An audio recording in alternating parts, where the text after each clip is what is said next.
बिस्मिल्लाहिर्रहमानिर्रहीम। अस्सलाम वालेकुम। बिलाखिर तमाम चहम गोइयाँ दम तोड़ गईं। पाकिस्तान के army chief general Qamar Javed Bajwa ने अपनी मुद्दत मुलाजमत में मज़ीद एक्सटेंशन लेने से साफ साफ इनकार कर दिया है और उन्होंने एक बार फिर वाज़ह कर दिया है कि वो अगले माह की 29 नवंबर को अपनी दूसरी मुद्दत की मियाद पूरी हो जाने के बाद बाकायदा अपने ओहदे से रिटायरमेंट ले लेंगे। जनरल कमर जावेद बाजवा ने वाशिंगटन में मौजूद पाकिस्तानी सफारतखाना में होने वाली एक तकरीब के इख्तिताम पर सहाफ़ियों से की गई अपनी गैर रस्मी गुफ्तगू के दौरान ये स्टेटमेंट दी।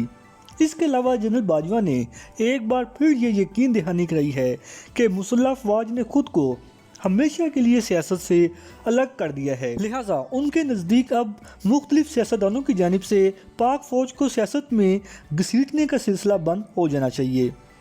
जनरल बाजवा का मज़ीद कहना था कि पाकिस्तान की माशियत को बहाल करना तमाम अदारों की अव्वलीन तरजीह होनी चाहिए, क्योंकि वो ये समझते हैं कि अगर मुल्क की माशियत कमज़ोर होगी तो इससे कौमें कभी भी अपने अहदाफ हासिल नहीं कर पाती। जैसा कि आप जानते हैं कि पाकिस्तान के आर्मी चीफ इन दिनों अपने 6 रोज़ा सरकारी दौरे के मौके पर अमेरिका में मौजूद हैं, जहां उनकी कल यानी मंगल के रोज़ पेंटागन में अमेरिकी वज़ीर दिफा लॉयड ऑस्टिन और सीआई के सरबराह से एक अहम मुलाकात हुई, जिसमें पाकिस्तान और अमेरिका के दरमियान सिक्योरिटी इशूज़ समेत अफ़गानिस्तान के हवाले से भी खुसूसी बातचीत हुई। लेकिन पहली बात तो ये है कि मेरी नज़र में अगर जनरल कमर जावेद बाजवा का पाकिस्तान पर सबसे बड़ा एहसान कोई है तो वो ये है कि उन्होंने मुसल्लह अफवाज को सियासत से हमेशा के लिए अलग कर दिया है, क्योंकि माजी में जितने भी मार्शल लॉ आए हैं अनफॉर्चुनेटली उनसे पाकिस्तान माशी एतबार से आगे जाने की बजाय पीछे ही गया है और उसकी रीज़न भी समझ आती है। मैं इस ज़िमन में आपको सिर्फ एक एग्जाम्पल देकर अपनी बात समझाने की कोशिश करूँगा। देखिए, एक स्टूडेंट है जिसने पूरी ज़िंदगी बिजनेस एडमिनिस्ट्रेशन के सब्जेक्ट्स पढ़े हैं, उसको आप एकदम BSc के इम्तिहान में बिठा दें तो क्या वो पास हो सकेगा? यकीनन नहीं। सिमिलरली एक इदारा जिसने पूरी ज़िंदगी सरहदों की हिफाजत में वक्त गुजारा हो, उसको आप एकदम हुकूमत में लाकर बिठा दें तो ऐसी सूरत में वो चाह कर भी कभी भी डिलीवर नहीं कर सकेगा, क्योंकि इसके लिए आपको सिविल गवर्नमेंट रन करने के लिए एक्सपीरियंस चाहिए होता है, जो कि आपके पास है नहीं।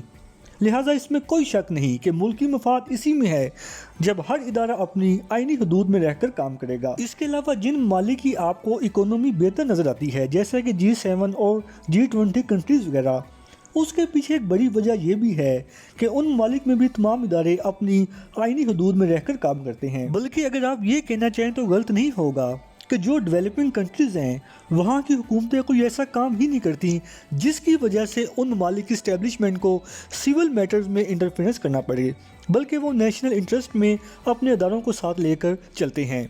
अनफॉर्चुनेटली पाकिस्तान में ऐसा नहीं।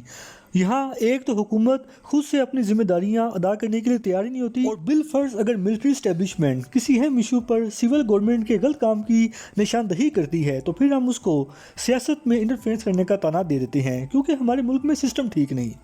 और जब तक इस मुल्क का सिस्टम ठीक नहीं हो जाता उससे पहले मुझे नहीं लगता कि अदारों की जानिब से इंटरफेरेंस का ये अमल इतनी आसानी से ख़त्म होने वाला है। फिर चाहे जनरल कमर जावेद बाजवा की जितनी ही मर्जी पाक नीयत हो कि वो आइंदा सियासत में इंटरफेरेंस नहीं करेंगे, लेकिन ये तभी पॉसिबल है जब पाकिस्तान की सिविल गवर्नमेंट भी अपनी आईनी हदूद में रहकर मुल्की मफाद में काम करेगी, क्योंकि ये वन वे स्टेप नहीं बल्कि इट्स टू वे स्टेप। मतलब हुकूमत और फौज दोनों को अपनी आईनी हदूद का तयन करते हुए उसके दायरा कार में रहते हुए अपने फ़राइज़ सर अंजाम देना होंगे, तब ही किस हद तक बेहतरी की उम्मीद की जा सकती है, अदरवाइज इट्स वेरी डिफ़िकल्ट। बहरहाल अब देखते हैं कि आगे क्या होता है। फ़िलहाल इस वक्त के लिए इतना ही, मिलते हैं इंशाल्लाह अगली वीडियो में। तब तक के लिए इजाज़त। अल्लाह पाक हम सबका हामी नासिर हो।